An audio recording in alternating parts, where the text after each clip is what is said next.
investigative journalist Molly Barrows. For years, I've covered the stories that made headlines in Northwest Florida and all along the Gulf Coast. Murders, missing persons, and mysteries of all kinds. These cases are far from over for many victims because the full story has yet to surface. Join me for Gulf Coast Confidential, where I dive into the saltier side of the South and expose the lies, greed, and corruption that often weighs down the truth. It's time to turn the tide and get a shot at justice. Hi, I'm Molly Barrows. As an investigative journalist, telling the truth has always been important to me. It's the path to justice, but not everyone wants to hear it. I tell the stories of victims and their families who often feel invisible. Hi, I'm Pam Hill. My sister was savagely murdered, and the trauma of this tragedy nearly killed me. I speak up for victims because I know what it's like to be ignored. I've been working with Pam for the past several years now, researching and reporting on the brutal death of her sister, Sharon Aydelott. This is the first of 2 episodes where we break the case down. We do want to warn you, some of this information is very graphic. Now, Sharon Aydelott was a popular middle school science teacher, violently killed in her own home by her teenage son on Christmas Eve of 2013 in Gulf Breeze, Florida.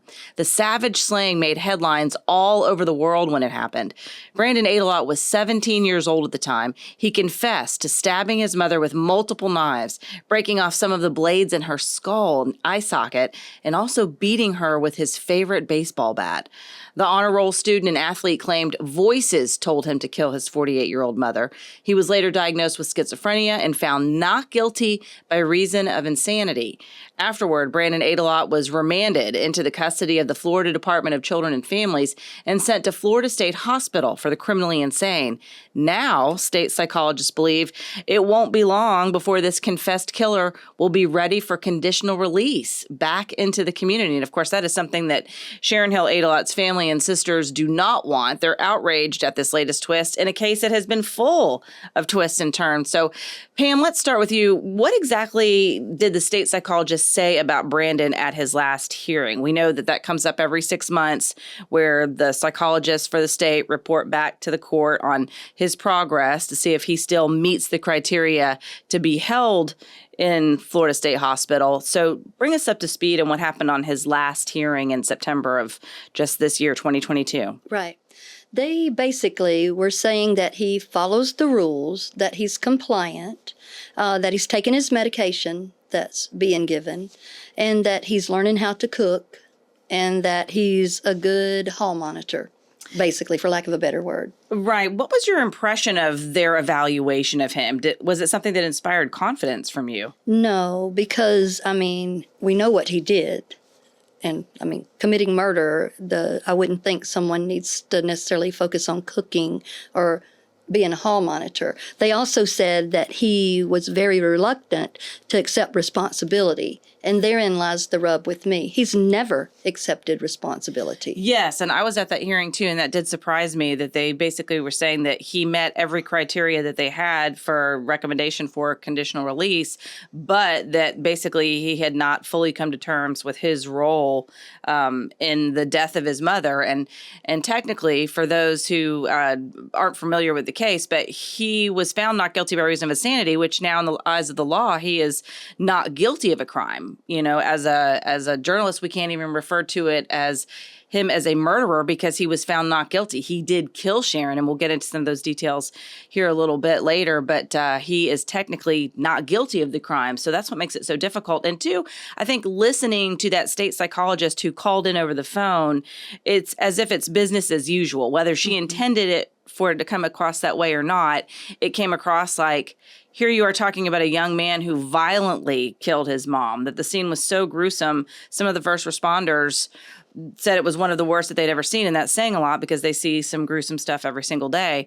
It was just surprising to me to hear her talk about him and his progress, almost like she was just giving a progress report for an elementary school kid in their progress in art class. It's exactly what that reminded me of. It was almost like when you go to parent-teacher meeting and they'd say, you know, so-and-so's a good little student, and we give them a gold star. I mean, this is far past that. Actually, I was sitting there, and I was incensed and hurt that they were speaking so glibly or almost waxing poetic about how he's learning how to cook and this, that, and the other, when he won't take responsibility for killing his mother.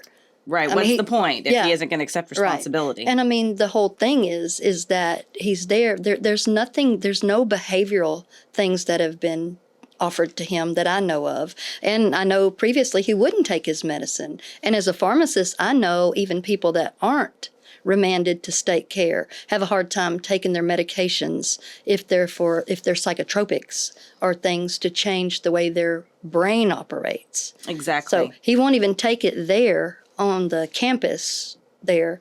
So what makes them think he's going to take it out here with us? Right, exactly. And just for the folks who are listening in, the state psychologist recommended that he be sent to another basically in-house facility. There are a handful in the state of Florida where he would continue to be essentially part of a group home. So it would be remanded into their custody. I don't know that he would be necessarily free to come and go as he pleases from this group home. He would still be required to follow a treatment program, and they would have to give progress reports.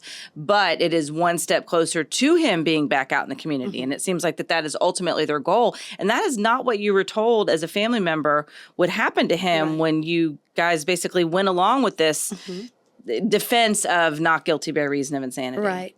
We were told that he would never get out. And they said he killed his mother, for heaven's sake. That was former state attorney Bill Edens who made that comment at the time in 2016. And Brandon lived a charmed life. His mother loved him. His family loved him. He loved his mother.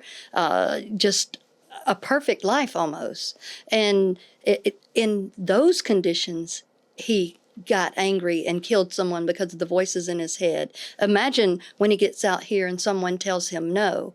Sharon was the only one that told him no. Sharon was the only one that loved him enough to correct him. And now she's dead. Exactly. And you never wanted to see him out of the secure facility. You have been to Chattahoochee, which is where Florida State Hospital is. There are multiple facilities on the campus with various levels of security, some that's the tightest security for those that are still a danger to others and themselves. And then as they basically progress, either through taking medication or the state psychologists believe they've made progress, and they can move on to a different facility, a different level of security, different privileges. And since you've been there and you've talked to the staff that work there, you've been a part of that process, and we'll talk a little bit more about that too, on how you got involved in Brandon's care at Florida State Hospital over the years.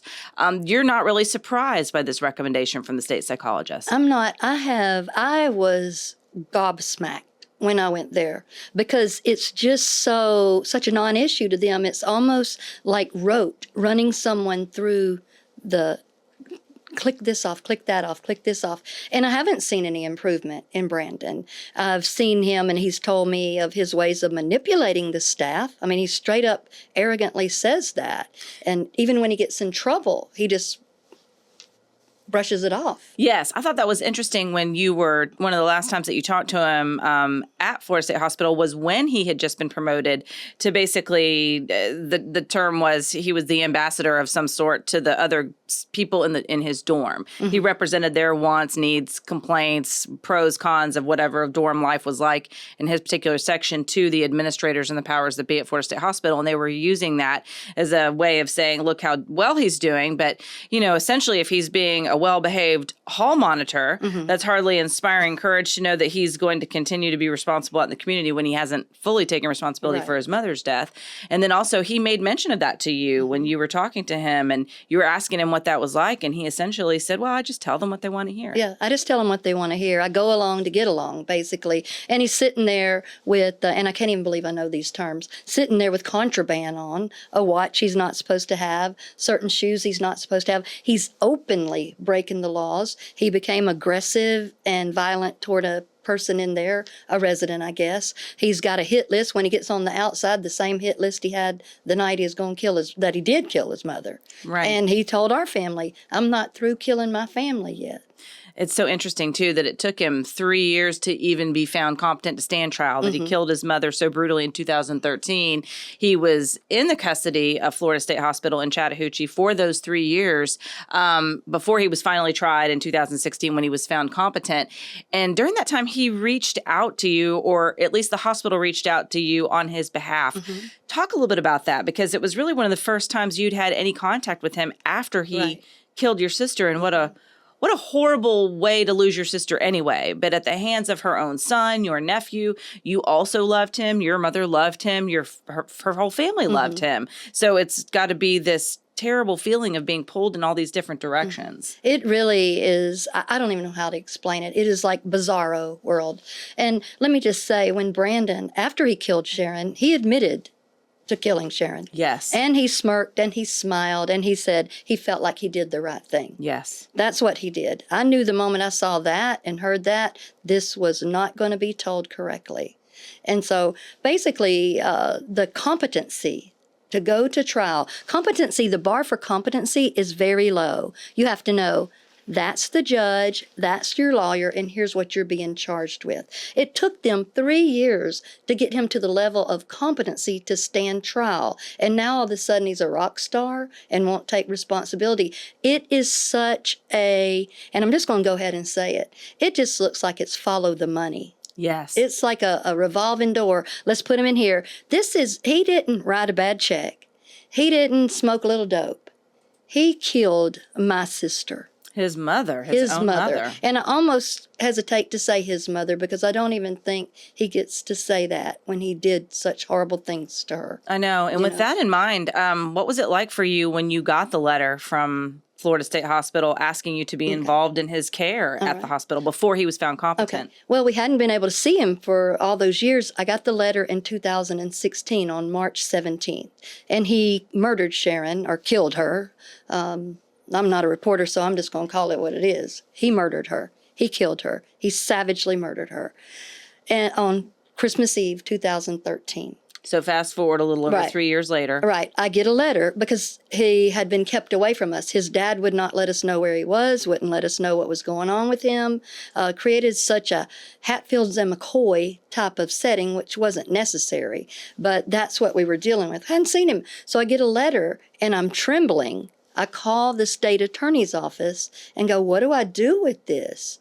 You know, he's my nephew and I love him, but he killed my sister. So in the letter, it said he wants to see me. He wants me to be his primary representative.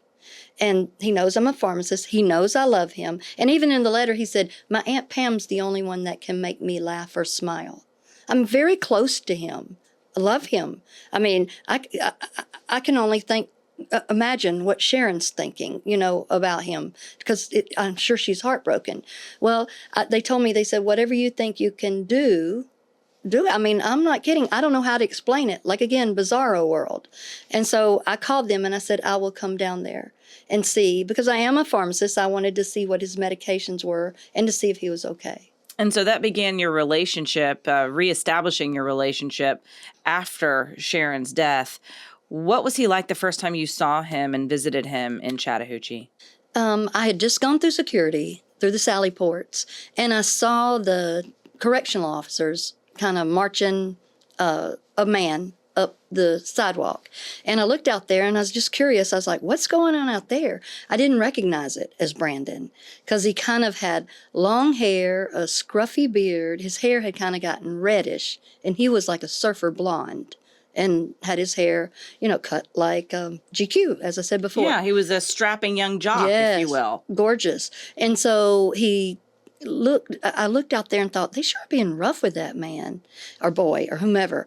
And I went, that's Brandon. And when he came in the room, he was looking down. He was walking almost like Herman Munster, just like a monster type walk, slow and big. He's bigger now than I remember him. He's about 50 or 60 pounds more, still over 6'2". And I look at him and I asked the monitor in there, I said, may I hug him? And I don't even know why I asked that. I don't know if I wanted to or not, but it was intuitive. He's my sister's child. He's my nephew. So I hugged him, and he was slovenly dressed. He had food in his beard. His nails were nasty. He stunk. He had on an oversized golf shirt and some tie-up sweatpants and some too big of shoes. And he wears a size 15. So you know those had to be some big old shoes. So I was looking at all that, and I hugged him, and he hugged me back, a small embrace, not anything like I was hugging him. And he started to faint or to slither down to the floor. So we both did. And it was just chaos there for a minute because the monitor's sitting in there, they're reading a book or they're doing this and that. It's a room where families go visit with the patient. That's what they're called at Chattahoochee. But he's a patient in forensics admission. Let's keep in mind forensics means criminal. He had killed his mother savagely beyond what polite people speak about. Right. And so we sat down, and he's very pale, very, very pale. And at that time, I had been in the summer sun, very, very dark.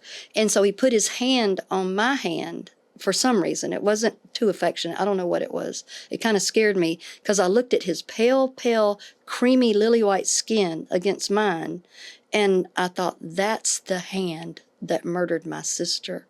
And I got up and went to the bathroom and vomited. Yeah, he stabbed her, he beat her, he stomped her. Gouged her eyes. And to see Knocked her him teeth out. like that, did he say why? Or do you? I didn't ask him. I didn't talk to Brandon about anything other than I was trying to help him. I played memory games with him. I drew the little dots on the table. You know, when you're in school, you connect these dots to try to make these boxes. I played checkers with him. I bought him snacks. They're not allowed to touch the vending machines. He's allowed to point to what he wants. He's not allowed to do the vend. So I would do that. And I remember doing that simple thing going, what kind of world is this? Mm-hmm.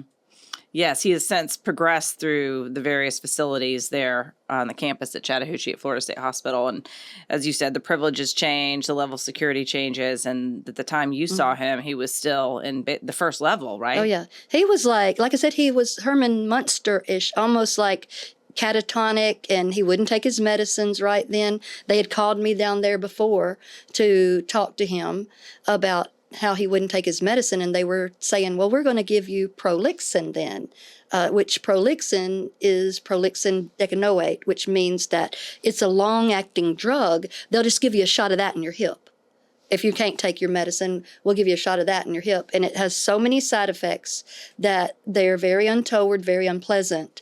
And so I told him, I said, that's what they're going to try to give you if you don't simply take this pill every day. Mm-hmm. But at that point, he was confrontational, pushing back. He had already tried to hurt another person in there that was a resident there.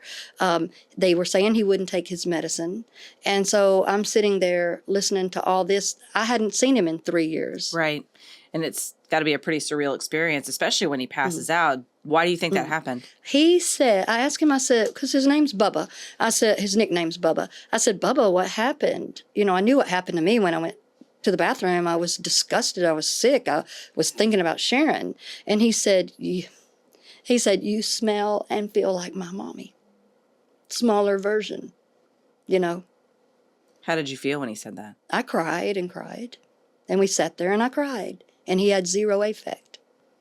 Do you feel like whoever Brandon was before he killed his mom is even in there anymore? No. He's chosen to listen to those voices. We all hear voices in our head. We help to get ourselves up for a ball game or for work or for do something hard or something fun, you know. But the voices he was hearing were voices that were basically putting him on a mission, basically to do harm to someone else. Yes, and we're going to get more into those details in the next episode. What was going on in Brandon's life right before he killed his mom, the role that drugs and family dynamics may also have played in the demise of his mental health. Do you think it was your involvement with him at that point, though, that helped him become competent to stand trial? I do, because I was teaching him, like I said before, I was teaching him history of Pensacola. He liked sports, so I would send who did what in sports. I'd tell him who won the World Series or this, that, and the other. And unbeknownst to me, they had access to TV. When I found out about what access they had to TV is one of the first times I called him, I said, so, I mean, what do you talk about to the person that killed your sister? And what do you talk about to someone that's basically incarcerated? I don't say, oh, I went to Outback today and I couldn't talk about almost regular conversation. Right. I didn't talk about Sharon. I didn't want to hurt his feelings. Actually, I was very untrue to myself. I hurt myself in trying to talk to him and dance around what his feelings are and this, that, and the other. And I mean, it did some harm to me psychologically. Right, visiting him for so long. It hurt every time. I had driving down there to driving back. I even recorded some of those messages in my car so I could process them later by myself. Polite people don't talk about what we're talking about right now. Yes, your emotional healing journey has been phenomenal, and I think is worthy of an entire episode at some point in itself, because you have overcome a lot, and just continuing to deal with the grief. It's hard to even really grieve your sister when you're still dealing with the aftermath so much. So March of 2016, he reaches out to you. Basically, you're now reconnecting with him, reestablishing a relationship, almost in a way bringing him out of himself and where he can be competent to know what's going on. Fast forward to the fall, and they have brought him now back to Santa Rosa County, where the crime occurred originally. And he is in jail. It's time for his next court hearing. He is going to be evaluated potentially for being found competent to stand trial. That decision has not been made yet, but it seems as though your involvement with him over the previous 3 months has progressed to the point where psychologists thought, okay, it looks as though he does understand enough. Like you talked about, the bar was fairly low, and it looked like he was going to be ready to do that. And then there's yet another twist, like we talked about at the beginning of this. This case is just full of these unbelievable, I cannot believe that happened too. So what did you discover about where Brandon was being held at the Santa Rosa County Jail, who his fellow inmate was? Okay. Well, the Santa Rosa County Jail, like most jails, all the visiting is done on monitor. It was like Zoom type of stuff pre-pandemic. And so we did all that. Well, he kept asking me for treats and what they call a Fresh Friday in the jail. And that's where the inmate or the resident or whatever you call them, I know at Chattahoochee he's a patient, that he wanted Fresh Fridays. And I said, well, what are those?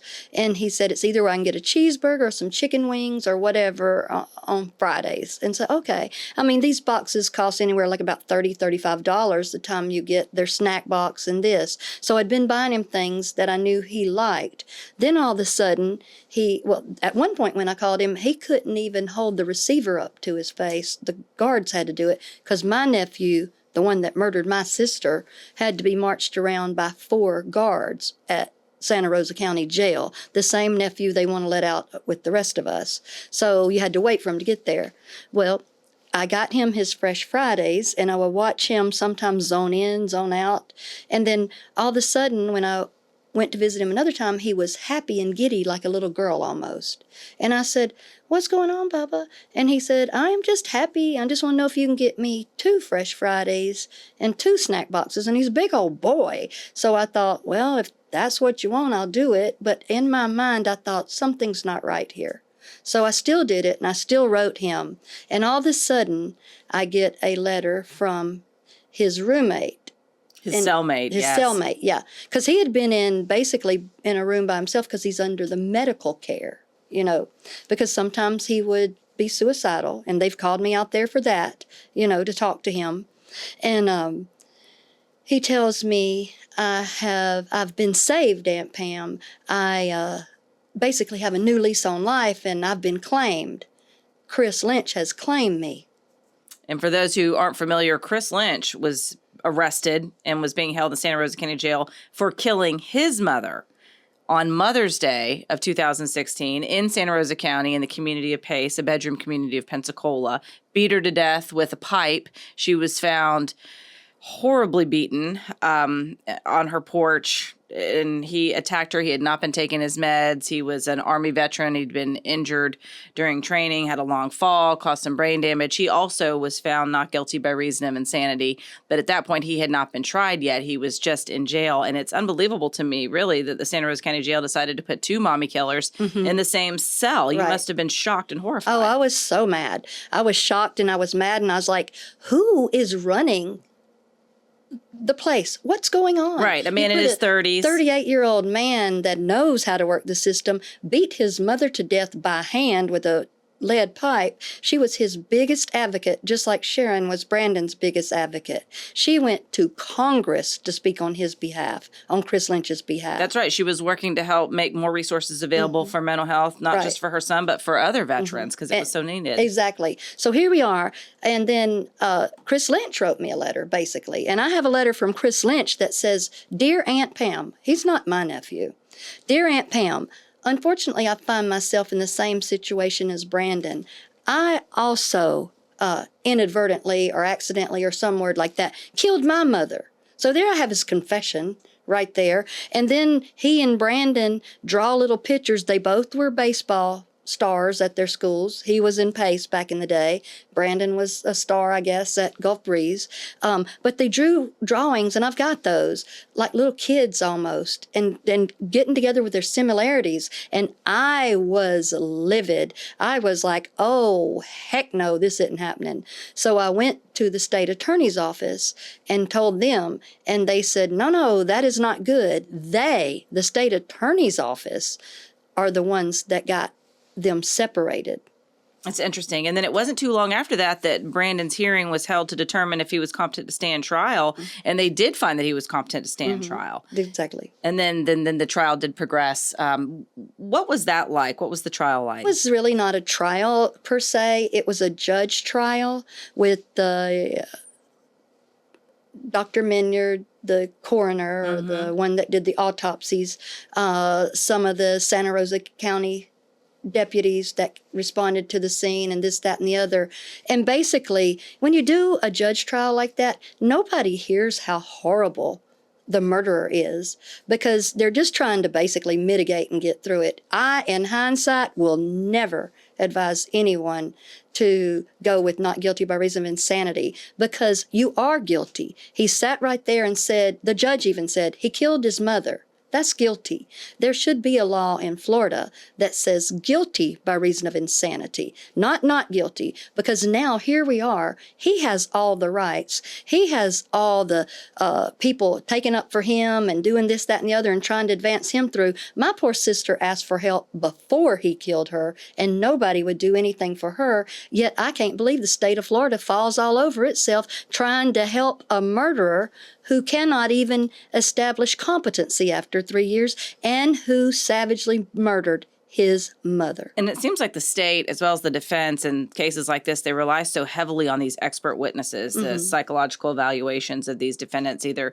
before the process, during the process, and now after the process. So much of it is just going on what these experts say, and you just keep your fingers crossed that they know what they're talking about and that they'll continue taking their medications when they get out, because that's the first thing they don't want to take when they do have that decision to make for themselves. Well, an expert witness is only as good as who's paying them. You know, let's just get that straight. I've been an expert witness many times, you know, and you have to tell yourself, I'm only going to tell the truth. If I don't know something, I'm not going to extrapolate or bend to what they want me to say. But I've been in too many courtrooms and have seen too many people that bend to wherever the dollar is coming from.